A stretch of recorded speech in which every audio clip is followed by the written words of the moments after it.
Good morning, dear student. From today onwards, we will start our learning on whiteboard, not on the paper. It will improve our learning process. Clear?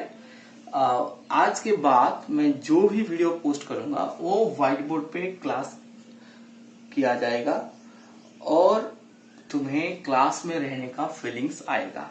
Okay and आज का जो topic है वो मोल concept के ऊपर है. अगर तुमने मेरी लास्ट वीडियो लेक्चर देखा होगा, अगर नहीं भी देखा है तो देख लेना मेरे चैनल में जाकर. इसके लिए मैं बोल रहा हूँ, इसीलिए मैं बोल रहा हूँ कि सबको मेरा चैनल सब्सक्राइब कर लेना चाहिए और वहां पे तुम देख लेना मेरा लास्ट वीडियो लेक्चर जो था मोल कॉन्सेप्ट पे, how to calculate the molecular mass. Molecular mass कैसे कैलकुलेट करते हैं और वहां पर मैंने समझाया था कि एटॉमिक मास का मतलब क्या है. Atomic mass is defined as mass of 1 mole of atom and molecular mass क्या है. molecular mass is defined as mass of 1 mole of molecule.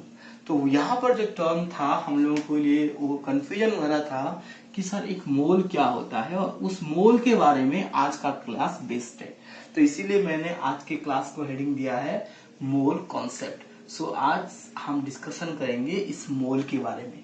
ये मोल होता क्या है, क्योंकि अगर हम मोल के बारे में क्लियर नहीं होंगे तो इसका यूज भी हम नहीं समझ पाएंगे कि एटॉमिक मास और मॉलिक्यूलर मास का यूज क्या हो रहा है.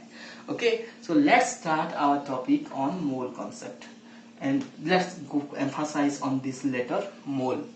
मैं अगर तुम्हें सिंपली समझाऊंगा कि अगर मुझे कोई पूछेगा कि भाई मोल क्या है और तुम इसको कैसे समझाते हो या फिर तुम इसको कैसे इजीली समझ पाओगे, तो मैं तुम्हें सिंपल एक मोल के बारे में मैं बता रहा हूँ. एक मोल एक नंबर होता है और क्या कौन सा नंबर है, बहुत बड़ा नंबर है. कितना बड़ा है ये, इसका वैल्यू जो होता है वो 6.023 इंटू 10 टू द पावर 23 होता है. एक मोल का value 6.023 into 10 to the power 23 होता है. यहाँ पर 10 टू द पावर 23 मैंने लिखा है, तो कितना बड़ा है तुम सोच सकते हो. एक मोल का मतलब ही होता है 6.023 इंटू 10 टू द पावर 23. तो यहाँ पे इसको मैं सिंपल तरीके से अगर मैं समझाऊं, जैसे कि if you are going to the market to buy the bananas, तो जब भी हम बनाना खरीदने के लिए जाते हैं या फिर कोई केला खरीदने के लिए जाते हैं तो वहां पे हम क्या करते हैं कि केले वाले से हम मांगते हैं मुझे 1 दर्जन का केला दे दो. तो 1 दर्जन का जब हम केला उससे मांगते हैं तो हमें 1 दर्जन का मतलब उससे पता होता है और हम सबको भी पता है वो 12 है. So that spontaneously gives us 12 number of bananas. क्योंकि सभी को पता होता है 1 दर्जन एक नंबर है जो कि इक्वल टू 12 है. So it is not that बनाना ही 12 देता है. अगर मैं उससे किसी बुक स्टोर में जाऊंगा और वहां पे मैं पूछूंगा गिव मी 1 दर्जन ऑफ पेन, तो वहां पर भी मुझे पेन 12 ही मिलेगा. तो मैं चाहे वो बनानास खरीदूं या फिर पटाटोस खरीदूं या फिर पेन खरीदूं या फिर कॉपीज खरीदूं, कुछ भी अगर मुझे खरीदना है, मुझे 1 दर्जन का क्रिकेट बॉल चाहिए मतलब मुझे 12 क्रिकेट बॉल मिलेगा और मुझे 1 दर्जन का फुटबॉल चाहिए तो मुझे 12 फुटबॉल मिलेगा. तो इस सबको पता है कि दर्जन का मतलब 12 होता है जो कि एक सिंपल नंबर है. मैंने बोला मुझे 5 दर्जन का पेन चाहिए. 5 दर्जन पेन मतलब कितना, 5 दर्जन पेन मतलब है 5 इंटू 12 इंटू 16 पेन, 60 पेन मुझे चाहिए. समझ में आ रहा है. तो दर्जन का मतलब 12 होता है और चाहे वो जितना भी दर्जन अगर तुम्हें दे दे तो तुम 12 उसके साथ मल्टीप्लाई कर देते हो. ठीक उसी तरह से pair, 1 pair is nothing but 2. मुझे 1 पेयर पेन चाहिए मतलब मुझे 2 पेन चाहिए क्योंकि पेयर का मतलब 2 है. मुझे 5 पेयर पेन चाहिए मतलब 5 इंटू 2 10 पेन चाहिए. तो जैसा एक दर्जन का मतलब 12 होता है, एक पेयर का मतलब 2 होता है, उस हिसाब से एक मोल का मतलब भी 6.023 इंटू 10 टू द पावर 23 होता है. ये सिंपल एक बहुत बड़ा नंबर है. अभी हमारे माइंड में डाउट आएगा, सर अगर ये सिंपल एक नंबर है तो आपने उस टाइम पे दर्जन के या फिर पेयर के हिसाब से क्यों नहीं समझाया, क्यों आपने नया टर्म यूज कर दिया. दर्जन क्या सफिशिएंट नहीं था? हाँ, दर्जन सफिशिएंट नहीं है. कैसे सफिशिएंट नहीं है बताओ. जैसे कि जो एटम हो गया, मॉलिक्यूल हो गया, इलेक्ट्रॉन हो गया, जो ये जो टर्म मैंने लिख रहा और एटम मॉलिक्यूल हो गया, या फिर इलेक्ट्रॉन हो गया, प्रोटॉन हो गया, न्यूट्रॉन हो गया, ये सारे जो पार्टिकल है, all these are microscopic particle. Microscopic particle, ये सारे माइक्रोस्कोपिक पार्टिकल हैं। माइक्रोस्कोपिक पार्टिकल मतलब क्या है? ये बहुत छोटे पार्टिकल है साइज के हिसाब से, और इसको मैं नेकेड आई में देख नहीं सकता। I cannot see this particle in the naked eye, that's why these are microscopic particle. लेकिन जो बनानास था, या फिर जो पेन था, फुटबॉल था, क्रिकेट बॉल था, वो सारे जो है वो मैक्रोस्कोपिक पार्टिकल है। मतलब पेन हो गया, फुटबॉल हो गया, जो जो मैंने टर्म यूज किया है, या फिर क्रिकेट बॉल हो गया, या फिर जो तुम्हारा बनानास हो गया, all these are macroscopic particle. तो मैक्रोस्कोपिक पार्टिकल जो है उसको मैं नेकेड आई में देख सकता हूं क्योंकि उसका साइज बड़ा है। लेकिन जो छोटे छोटे जो पार्टिकल है, इसका साइज बहुत छोटा है, उसको हम माइक्रोस्कोपिक पार्टिकल बोलेंगे, और उसको हम नेकेड आई में देख नहीं सकते। तो अगर हम इसको नेकेड आई में नहीं देख सकते तो 12 में कैसे काउंट कर सकता हूं? मैं कैसे 2 काउंट कर सकता हूं? इसीलिए जो भी माइक्रोस्कोपिक पार्टिकल बहुत छोटा है, उसको काउंट करने के लिए ये मोल वाला यूनिट हेल्प करेगा, क्योंकि मोल मतलब बहुत बड़ा नंबर है। समझ में आ रहा है? अगर मैं दुकान में जाऊंगा और मुझे 1 मोल का बनानास दो, तो लिटरली मैंने कितना बनानास मांगा उसे? मैंने उसे मांगा 6.023 इंटू 10⁻23 बनानास मांगा। तो क्या वो मुझे इतना काउंट करके दे सकता है? इतना बनानास काउंट करने के लिए बहुत मतलब लाइट ईयर लग जाता है इसको काउंट कर लेना। ठीक है, जैसे कि ये तो बहुत फुलिश ही होगा कि कोई 1 मोल बनाना मांगेगा, मतलब इतना बनाना कोई दुकान से कैसे मांग सकता है? तो जो माइक्रोस्कोपिक पार्टिकल जो है उसको काउंट करने के लिए हम लोग क्या करते हैं? डॉर्जन और पेयर जैसा टर्म यूज करते हैं। लेकिन जो माइक्रोस्कोपिक पार्टिकल जो है उसको हम लोग मोल के यूनिट में डील करते हैं, क्योंकि ये बहुत बड़ा नंबर है। समझ में आ गया? इसका वैल्यू है 6.023 इंटू 10⁻23, और इस वैल्यू को एवोगाड्रोस नंबर भी बोलते हैं। This value is called Avogadro's number, और इसको सिंबलिकली Na भी लिखा जाता है। तो जहां पर भी Na लिखा है उसका मतलब ही है 1 मोल, या फिर 6.023 इंटू 10⁻23 मोल। मेरे ख्याल से सबको समझ में आ गया मोल क्या है। मोल एक नंबर है जिसे हम माइक्रोस्कोपिक पार्टिकल को नंबर को काउंट करने के लिए, और कैलकुलेट कर उसका उनके साथ डील करने के लिए यूज करते हैं। I think you are getting it. अभी इस मोल को थोड़ा सा और करीब से हम जानते हैं कि हम इस मोल का यूज कहां पर होता है और मोल को हम कैसे यूज कर सकते हैं। Okay, let's discuss that how these moles are used or how the moles terms are used. Clear? मैंने लास्ट क्लास में बताया था कि जैसे कि एग्जांपल की तरफ हम लेते हैं, ऑक्सीजन का एटॉमिक मास 16 होता है। Atomic mass of oxygen atom is 16 ग्राम ले लेता हूं मैं। एटॉमिक मास का मतलब क्या है? एटॉमिक मास का मतलब है mass of 1 mole of oxygen atom. अगर एटम दिया है तो एटम, और मॉलिक्यूल देता है तो मॉलिक्यूल होता है। इज 16 ग्राम। समझ में आ गया? तो 1 मोल ऑफ ऑक्सीजन एटम का मास 16 ग्राम है। और 1 मोल का मतलब फिर कितना है? 1 मोल का मतलब है मास ऑफ 6.023 इंटू 10⁻23 नंबर ऑफ, एक ऑक्सीजन नहीं, 1 मोल मतलब इतने नंबर ऑफ ऑक्सीजन एटम का मास 16 हो जाएगा। समझ में आया? क्लियर? तो ये जो भी बच्चा समझता है कि एक ऑक्सीजन का मास 16 है, गलत है। That is not for 1 oxygen, that is for 1 mole of oxygen का मास 16 होता है। और 1 मोल मतलब कितना oxygen? 6.023 into 10⁻23 number of oxygen atom का मास 16 है। क्लियर हो गया सब लोगों को? Clear? I think you all are getting it. अगर क्वेश्चन मुझे पूछता एक ऑक्सीजन का मास कितना है, तो क्या होगा आंसर? अगर इतने ऑक्सीजन के मास मतलब 6.023 इंटू 10⁻23 ऑक्सीजन का मास अगर 16 है, तो एक ऑक्सीजन का मास लिटर कितना होगा? 16 बाय इतना, और 16/6.023 इंटू 10⁻23 और मैं इसको 16/Na भी लिख सकता हूं। इतना होगा एक ऑक्सीजन के मास। क्लियर हो गया सब लोगों को? अगर क्वेश्चन पूछता 5 ऑक्सीजन का मास कितना है, एक ऑक्सीजन का मास अगर इतना है तो 5 का कितना होगा? It will be 16/Na into 5। Are you getting? इतना ग्राम हो जाएगा। तो ये तुम्हारा मोल का यूज है। मोल मतलब ही 6.023 इंटू 10⁻23 हो जाता है। समझ में आ गया एटॉमिक मास के बारे में? सॉरी, एटॉमिक कैसे नंबर को हम लोग मास में कन्वर्ट कर लिया, समझ में आ गया? यहाँ पर एक ऑक्सीजन का मैंने मास निकाला था, एक ऑक्सीजन का 16/Na हो गया, 5 ऑक्सीजन का कितना हो गया? 16/Na into 5। इसको तुम कैलकुलेट भी कर सकते हो पूरा डिवाइड करके, 5 मल्टीप्लाई करके, मैं वो नहीं कर रहा हूं।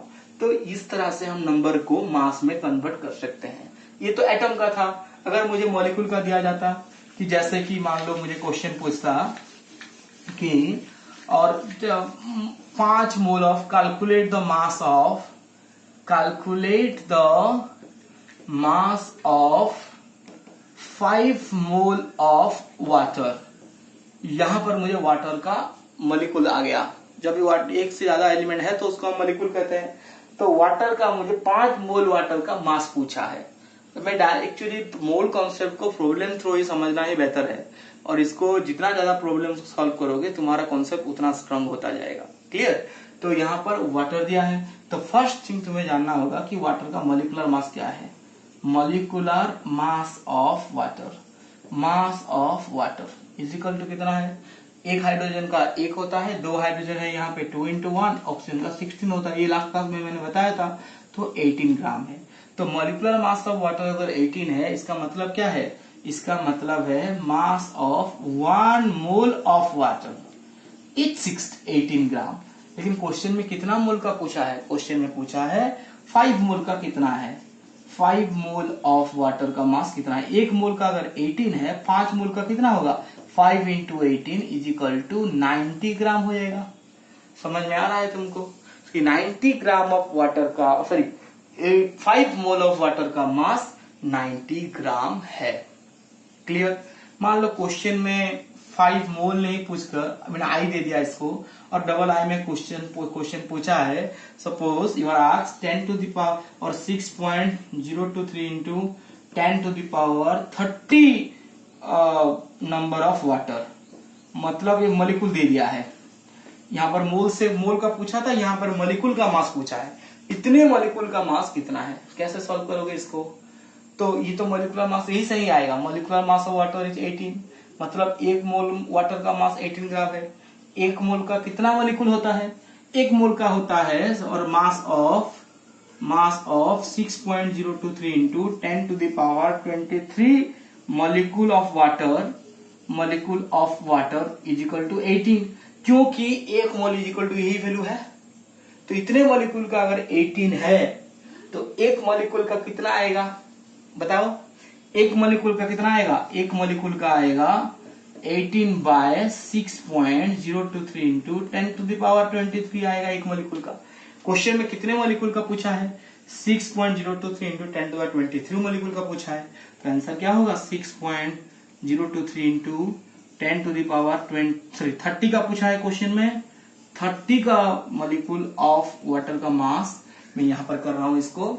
ओके, इतने कितना आएगा? 18/6.023 into 10 to the power 23 into 6.023 into 10 to the power 30। ये कैंसिल आउट हो जाएगा, ये 23 और 30 है, 7 हो जाएगा। तो 10 to the पावर 7 मतलब क्या आएगा आंसर तुम्हारा? 18 इंटू 10 to the पावर 7 ग्राम हो जाएगा। समझ में आ गया सब लोगों को? अगर मोल दिया है तो उसको भी हम मास में कन्वर्ट कर सकते हैं, या फिर अगर हमारा नंबर ऑफ मॉलिक्यूल दिया है तो उसको भी हम मास में कन्वर्ट कर सकते हैं। मेरे ख्याल से तुम सबको समझ में आ रहा है अभी तक। Is it clear to all? अभी हम एक दूसरे टाइप का नंबर सॉल्व करेंगे जहां पर हमें मास दिया होगा और वहां पे क्वेश्चन पूछेगा कितना मोल है या फिर कितना मॉलिक्यूल है। इसके ऑपोजिट में एक टाइप का प्रॉब्लम हम डिस्कशन करते हैं, क्योंकि आज हम डील कर रहे हैं नंबर और मास में। ओके, इस एक अलग सा क्वेश्चन में दे रहा हूं you are asked 49 gram of sulfuric acid, 49 gram of sulfuric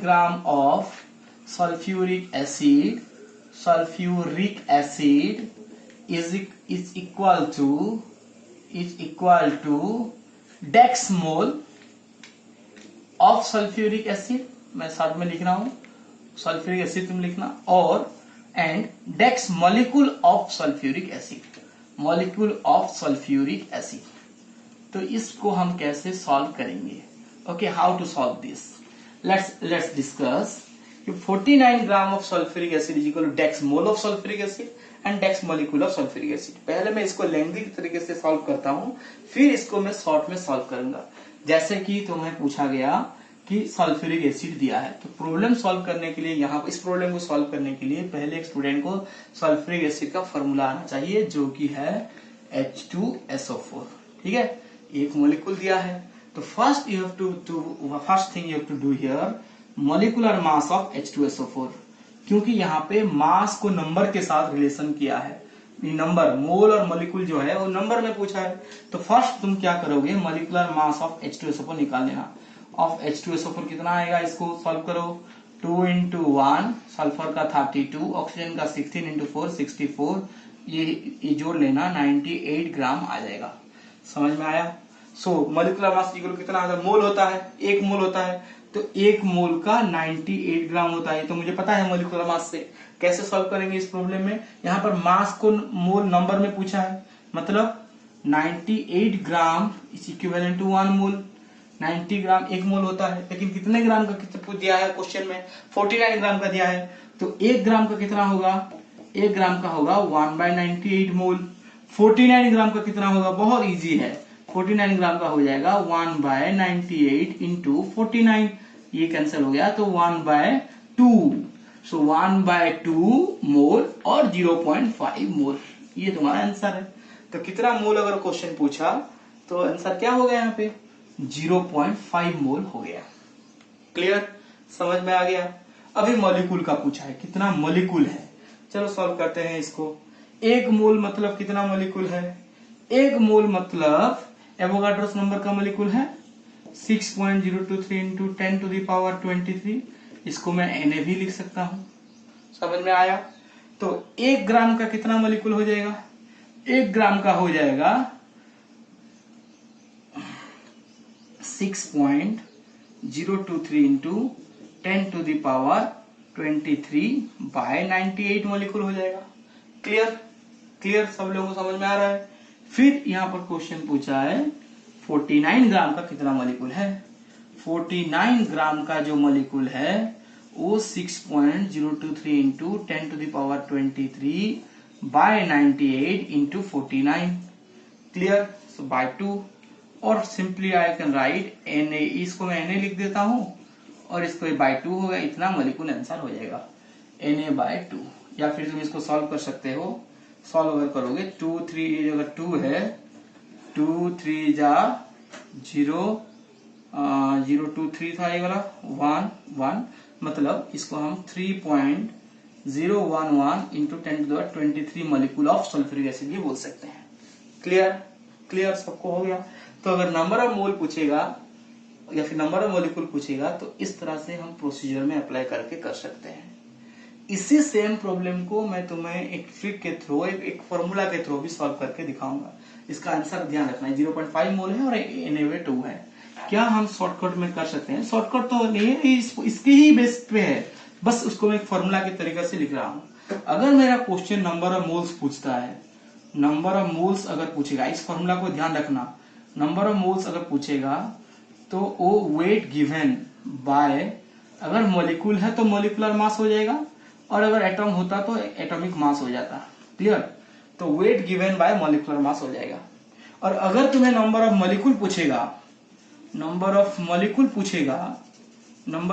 पूछेगा तो उसी फॉर्मूला में Na मल्टीप्लाई कर देना, wait given by molecular mass into Na कर देना, या फिर एवोगाड्रोस नंबर मल्टीप्लाई कर देना।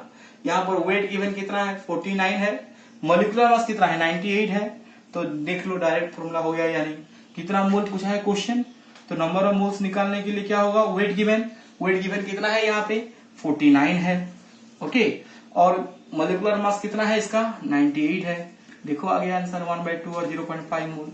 समझ में आ गया। ये फॉर्मूला बहुत इंपॉर्टेंट है, कुछ लिखने की जरूरत नहीं है, डायरेक्ट फॉर्मूला डाल दो आंसर आ जाएगा।